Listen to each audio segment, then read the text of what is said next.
I remember it was a pretty big deal, but there were definitely troubling signs. Like once Jeff and I had been split and he was on a different roster, he was traveling with a couple guys, and I just feel like he was starting to develop some bad habits. In early 2003, Jeff Hardy was one of the WWE's most popular young stars, known for his high-flying daredevil style and the tag team success he achieved with his brother Matt. However, after the Hardy Boyz split as a result of the first WWE brand extension, with Jeff staying on Raw and Matt heading over to SmackDown, many expected Jeff to break out as a single star, especially after feuding with The Undertaker in mid-2002. But unfortunately, Jeff Hardy's struggles with addiction would eventually hold him back, so much so that he'd eventually be released from the company in early 2003. Well, in today's video, we're going to be doing a deep dive into this strange time for Jeff, while also briefly discussing his journey back to the company in 2007. So let's do that, and head back to 2003, as this was a really weird year for Jeff, with the creative team deciding to turn him heel. I'm gonna start kicking some ass around this place, and I'm gonna start with you.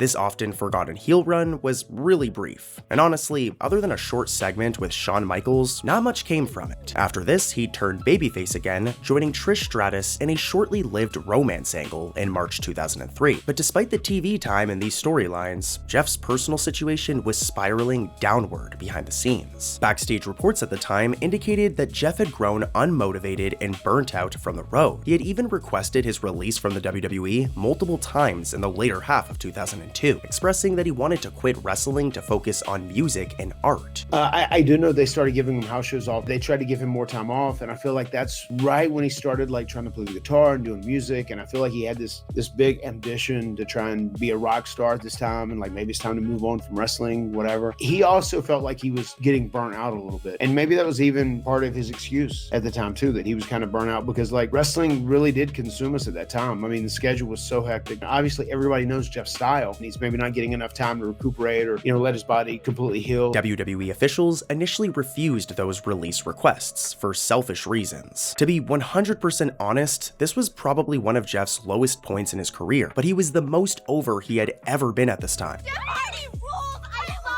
Jeff was a merchandise seller and a teen idol for young fans, so management tried to accommodate him with a lighter schedule rather than let him quit. Nonetheless, it became pretty obvious by early 2003 that Jeff did not want to be there. Multiple colleagues and officials noted a troubling change in Jeff Hardy's demeanor in these final months, with former WWE writer Bruce Pritchard providing some backstage details in a recent podcast. All of a sudden, we had a different human being on our hands, and it wasn't someone that anyone really liked to work with anymore, because if he did show up, he would go and hide and you couldn't find him all day long, or he'd show up and then he'd leave again. So it was difficult times dealing with Jeff Hardy, but Jeff didn't want to go to rehab. So the condition was like, Jeff, you either go to rehab or we've got to let you go. We've got to release you. Jim Ross, then WWE's head of talent relations, said that he also had several sit-down talks with Jeff Hardy and that it was clear that his drug issues were starting to impact his professional life. Can he be trusted? And is he clean and sober? And can he stay clean and sober? Well, we know the answer to that. The answer is no. These tensions would eventually come to head in the spring of 2003. Dave Meltzer reported in the Wrestling Observer newsletter that Jeff Hardy had failed a drug test in early 2003. In response to the failed test and Hardy's ongoing issues, WWE management delivered a firm condition. Jeff had to go to rehab or he would be released. However, a stubborn Jeff Hardy refused to go. I think Jim Ross was the one who called me, and that was the first time I was ever offered rehab because I failed a drug test.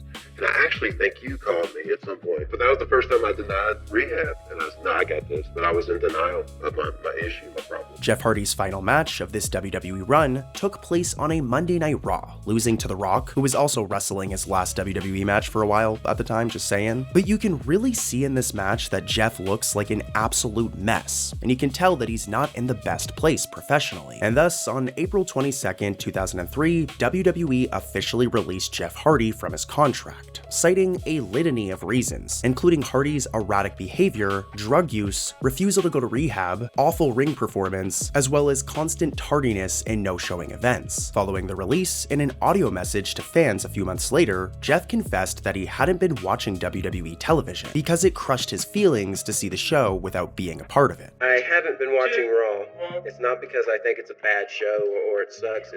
It's because the times I've watched, it's crushed my feelings and really Hart punched me in the chest. After the release, Jeff Hardy largely retreated from the wrestling world for a time, though it was very shortly lived. Just days after his release, a message was sent out on behalf of Jeff's new band, Perox Y Gen, with it saying that Jeff was headed to Cincinnati to record an album. The email also stated that Jeff wasn't planning to do independent wrestling dates at all, but this would quickly change. On May 24th, 2003, barely a month after being let go, Jeff actually stepped back into the ring for an independent show in North Carolina. This event was for Omega, the Hardy brothers' old home promotion. And just saying, there's no footage of it. We just know that this happened. However, though, there is footage of the only other appearance he made in 2003, which was his one Ring of Honor appearance. And dude, this is rough. When I think back to early Jeff Hardy, all I can think about is how over the dude was at the time. Like, Jeff Hardy was a really popular wrestler, even overshadowing his brother Matt. I mean, when they were split up and Matt went over to SmackDown and Jeff was on Raw, V1 version 1 Matt Hardy sometimes would get chants where people would be like, "We want Jeff." This crowd here is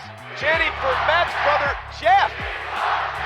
But once Jeff got released, the entire wrestling community like switched up on the dude, with him actually getting notoriously booed at this Ring of Honor event.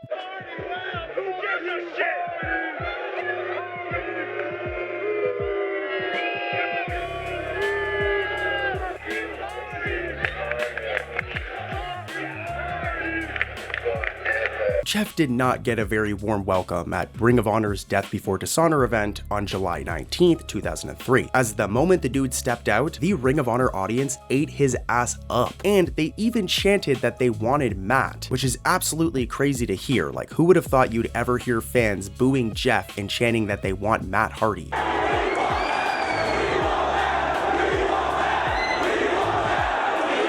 Despite the hostile atmosphere, Hardy won the triple threat match, but even in victory, he was met with more overwhelming boos. It was honestly an embarrassing scene for a performer who just a year or two earlier had been one of the most cheered young stars in WWE. Matt Hardy later revealed on his podcast that Jeff was deeply shaken and upset by how the Ring of Honor fans treated him. In fact, Jeff immediately told his brother that he had no desire to ever work in the company again, even giving the promotion a funny little nickname. That was a very famous night where he first debuted Willow there on ROH, came out in that. And I remember Jeff never wanted to go back to ROH after that. I remember for the longest time he called it Ring of Horror, and he was so upset about the reaction he got there. I mean, it's pretty telling that the Hardys didn't even return to Ring of Honor as a team until 13 years later in 2016. So that's just how negative his 2003 solo experience was. I can't really blame him, but yeah, from here, it was time for a break, with Jeff refusing all bookings until the summer of 2004. He'd finally get that time off that he wanted, and he'd reveal many times in future interviews that this was something he needed to get his passion for wrestling back. Jeff's next major move came with Total Nonstop Action, also known as TNA, of course, the hot new upstart promotion founded in mid-2002. By 2004, TNA had a national pay-per-view presence and was eager to sign any notable ex-WWE names. Jeff Hardy was arguably one of the hottest free agents they could get at the time, and behind the scenes, it turned out that Matt Hardy actually helped facilitate this move. I actually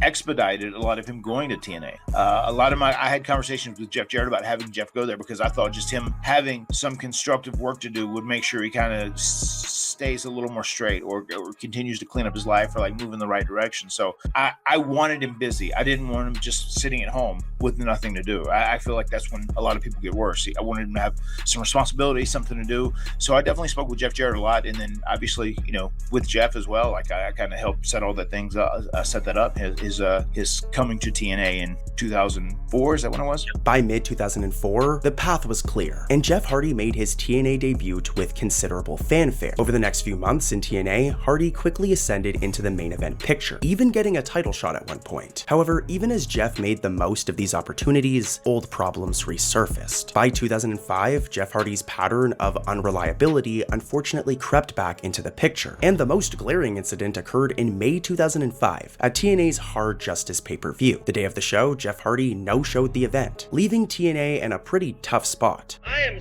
so disgusted that Jeff Hardy didn't have the cojones to show up in a match, Howard. The man is disgusting. The man is pathetic. Now, whether it was truly a missed flight or something more serious and self-inflicted, TNA suspended Jeff Hardy after this incident. I mean, there were times where he was really good, but I was always concerned and I was always worried about him. And I remember there was one point when he'd missed some of those flights and I was getting called, a guy who works for WWE from TNA, like, hey, where's your brother at? Where's your brother at? From several people in management or whatever. And, then I would try and do what I could, to locate him and whatnot. He was quietly welcomed back in August 2005, but just when it seemed Hardy had stabilized, another mishap struck. In December 2005, TNA advertised Hardy for a match on the pre-show of Turning Point. But once again, Jeff Hardy no-showed on the day of the event, so TNA suspended him indefinitely, later releasing him from his contract in June 2006. And this is where Jeff's road back to the WWE would finally begin. By mid-2006, over 3 years had passed since Jeff Hardy's dramatic WWE exit, and as fate would have it, WWE was willing to give Jeff another chance. I'll never forget, he came to a Roanoke SmackDown ECW taping, which I was working on SmackDown at the time, and came backstage and met with a lot of the higher-ups and met with Vince, and we just kind of all sat down to see if we could work something out. And they ended up doing some testings and measures on Jeff, and he ended up passing with flying colors, and everything seemed to be good. And lo and behold, a few weeks later, he ended up resigning. After 3 years away, Hardy came back to Raw on August 21st, 2006, immediately stepping into a spotlight moment by interrupting WWE Champion Edge. After this, he'd enter an iconic feud with Johnny Nitro, eventually capturing the IC Championship multiple times. After years of struggle, Jeff was finally in a much better headspace in 2006. And just to be clear, Jeff had gotten clean before the re-signing. I went to Roanoke, Virginia to go see Vince and Johnny and just, talk to him and, just get a feel for how they felt about me and a possible return. One of the first questions that came out of, Johnny's mouth, are you clean? How long have you been clean? And I was open and honest with him. I told him how long.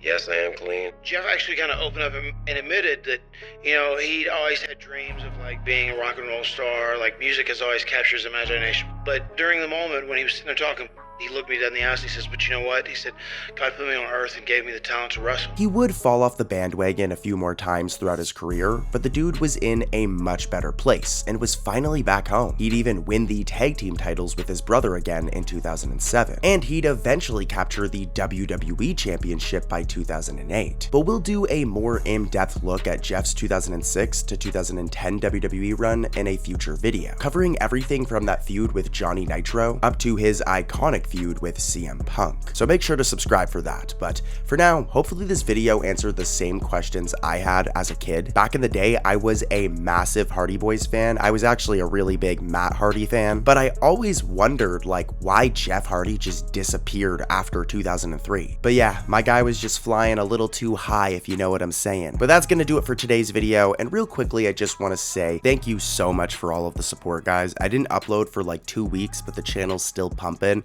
and I'm very thankful. But anyways, I'll see you guys next time. I love ya. Please subscribe. I use no AI, and yeah, peace.